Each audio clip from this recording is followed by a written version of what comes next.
நல்லா பார்த்துங்க. இதாங்க ஆனை நெருஞ்சின்னு சொல்லுவாங்க. ஆனை நெருஞ்சி மூலிகை இது.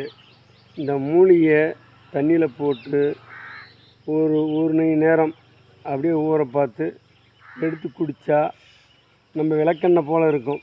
இதை குடித்தோம்னா கிட்னியில் இருக்கிற கல் க்ளீனாகவும் உடம்பு கிட்னிக்கு எந்த பாதிப்பும் இருக்காது.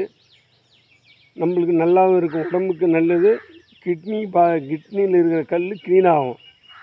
டாக்டர்கிட்ட நீங்கள் போய் செலவு பண்ணுறத விட இதை எங்கே இருந்தாலும் தேடி இந்த மூலிகையை பயன்படுத்தினீங்கனாக்கா தண்ணியில் ஒரு ஒரு 100 மில்லியில் ஒரு 1/2 லிட்டர் தண்ணியில் போட்டாக்கா க்ளீனாக நம்ம எண்ணெய் போல் வந்துடும். விளக்கெண்ணெய் மாதிரி வரும், மழன்னு இருக்கும். 1/4 மணி நேரம் இருந்தால் போதும். அப்படியே எடுத்து தண்ணியை உள்ளுக்கு குடிக்கலாம்.